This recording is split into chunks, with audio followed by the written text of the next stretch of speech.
When you're in the process of becoming better in life, when you're in the process of trying to have your finances in order, which a lot of us, we have financial problems.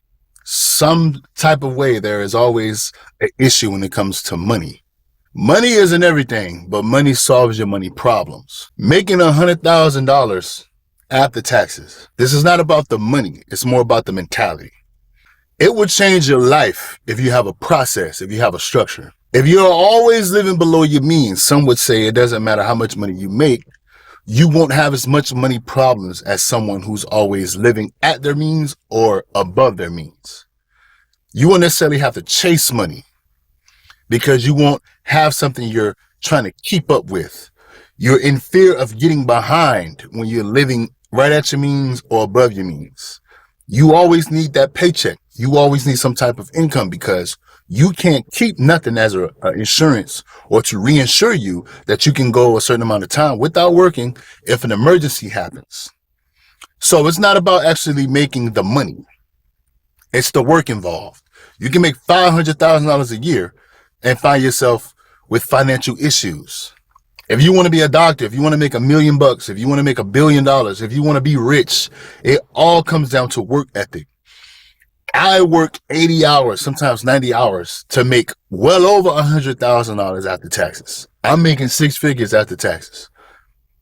Now, a lot of people will say, oh, well, you're making money from YouTube as well. I'm not ever talking about YouTube. I do YouTube because I like to give a good counsel, basically. I feel like it's certain things that I have to say based on my experience that will help others. That's why I don't sell courses. That's why I don't have products. It's just my videos. That's my product. I am the product. I am the business when it comes to YouTube. But other than that, my intentions on this video is, if you want more, that's great. Because if you want more, you have to become more. It's not for the sole purpose of you being greedy. To whom much is desired, much is required, right? I will work 80 hours because I want money to work for me. So after my essentials, after my necessities, I want luxuries. Whether I can afford those luxuries comes down to my structure when it comes to my finances. If I make $100,000 a year after taxes, but every time I get paid, all of my money is going to luxuries and also necessities, is something in there I need to get rid of, which would be the luxuries. If you can drive a Honda and save a lot of money, do that instead of trying to go get a Mercedes. But do as you so please. Just understand it's a better way to make these decisions when it comes to finances. It's not about the money. It's what you do with it. It's not about how much you make. It's how much you keep. There are doctors, lawyers, scientists in the world that make a lot of money. They may not be famous, but just like the famous people, the celebrities, the athletes, they all go broke. Somebody somewhere is stressing about making $40,000, $50,000 a year before taxes. Somebody somewhere is making $30,000, $40,000 after taxes, and they're living well below their means. A lot of us may not agree with their lifestyle, but they're not worried about money. How often do we see people who've accumulated $500 million, $100 million, even $1 billion over their careers, and they're broke? Why? Because it's their spending habits. See, spending problems don't just have to be placed on the people who don't make a lot of money. Or you work a regular job, you got a spending problem. Obviously, you're going to get a lot of feedback and hate when it comes to that because people are always comparing themselves to somebody else. Oh, if I was such and such, if I was this person who made $100,000, if I could accumulate $1 million, $1 billion over the next 20 years, I would never be broke. Well, how do you think those people become broke who have accumulated $1 billion? Spending habits, financial literacy. It doesn't matter how much money you make, you can live paycheck to paycheck. Now, making $100,000 plus after taxes can change your life if you have a plan, if you have a structure, if you have a foundation. Me, I'm all about making myself wealthy for the sake of my children. I know I may not live to see $100 million, but maybe my grandchildren can. And if I have a chance to put them in that position, I'm going to do it. So Where do I stand after making well over $100,000 after taxes? 6 figures. I want more, but I want more to position myself to give my children and my grandchildren and possibly my great grandchildren more, but also help people in need. I like to give. I'm the type of person, I'll donate money to a charity. I'll give 5%, 10% to a charity that I believe is of value within society. I'm that type of person, but I know I can't give unless I have within myself first.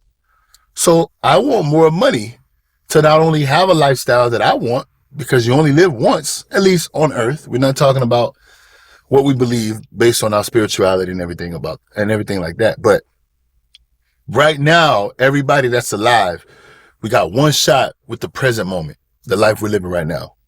I want to be able to help people. Love and caring for people is beautiful, but it don't feed empty stomachs. It doesn't help to take care of your elders when that medical bill is sky high. It's not going to cut it. So what does? Your resources, your money. This is why no matter how much you make, it's about how much you keep. But also once you make it, you want more because you see the possibilities, while also adding the situation that you've been in. Particularly in my situation, I've seen my grandmothers not be treated well because of, let's say, health insurance. But this is when I was younger.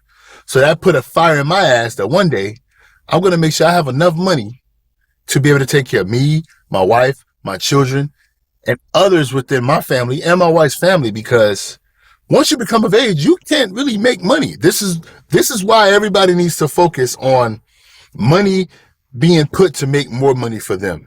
Because when you become of age, you can't work anymore. We're not superheroes. We age.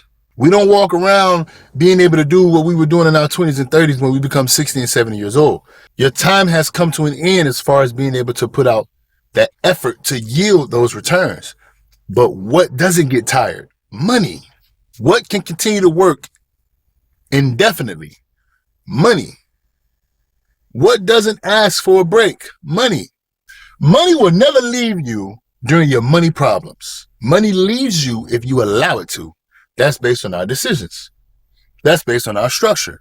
That's based on our spending habits. That's based on our income, but also the output, where we put in that money, where we spending that money. See, we can't blame everything outside of us when it comes to money. Most of us have to blame ourselves. What are we doing when it comes to finances? When I used to make $30,000, I always wanted more, but I didn't practice saving money. I didn't practice living below my means.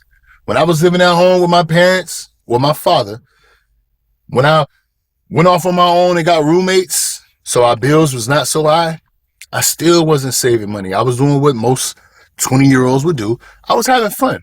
Now, I'm not going against that because I think the best teacher in life is experience. So if I hadn't went through that, I wouldn't have the mentality that I have now. But what I have now, I would tell 20-year-olds, have a little bit of fun, but do more of focusing on your finances for the future.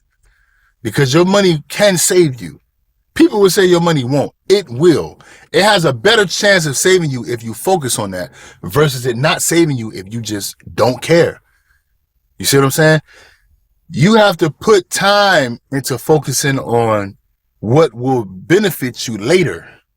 Money is important. You have to focus on that as well. Your health and your wealth.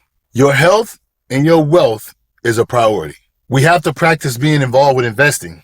Let's spend less on clothes and shoes, and let's see if we can put that money into a brokerage account and start to buy stocks, bonds, ETFs, mutual funds, whatever it is. Put it in a high yield savings account. You have to keep more than you've been keeping, no matter the income. It took me making over $100,000 to realize it was never the money in the first place. It was always what I was doing with the money. But as a grown man, with responsibilities, it's how much you keep. It's not how much you make. You can make $500,000 and you can live paycheck to paycheck. You can make $50,000 and you can save money every month. Pay off your debt. Have a savings account. Cut back on the luxuries for a little while, at least. Put yourself in a position where you give yourself some cushion. Put yourself in a position where you can put money somewhere and you can let it sit without thinking about it. Because it doesn't matter how much you make, you know you're going to always keep. That's a beautiful spot to be in. In my honest opinion, that's the best spot to be in. But you have to practice that. And it doesn't matter how much you make, you have to practice that now. So if you do go on and you're fortunate enough to make more, which you should strive for, then it'll be like clockwork. It'll be the second nature. It will come easy to you. You will automatically just say, nope, I'm not going to increase my lifestyle. I'm just going to increase my income. And no matter how much I make, I'm going to always live below my means. So the people outside of you, not that they matter, but the people will see that you're elevating, but they won't be able to understand that it's because I'm making more money, but I'm living below my means. But because I'm making so much more, my means is always above what it was years ago. But you don't know that I'm making a whole lot more money than what I was years ago. That's how it should be. Nobody should really know how much you're worth. That's why I say I'm making over $100,000 after taxes. I'm not going to give you the definite amount, but it's definitely, it's substantial. Me, it's plenty living in this economy. I know the economy is screwed, but once you make a certain amount of money and you have financial literacy and you're debt free, a certain amount of money can go a long way. You just have to understand how to allocate the important things that you need to spend money on versus the things that you want to basically spend money on, which are considered luxuries. And I have children, so trust me, it's all about how you do it. It's all about what you're focused on. It's all about how you handle your finances. We have to practice focusing on living below our means, saving, investing, and not looking rich. Focusing on becoming rich, not focusing on looking rich.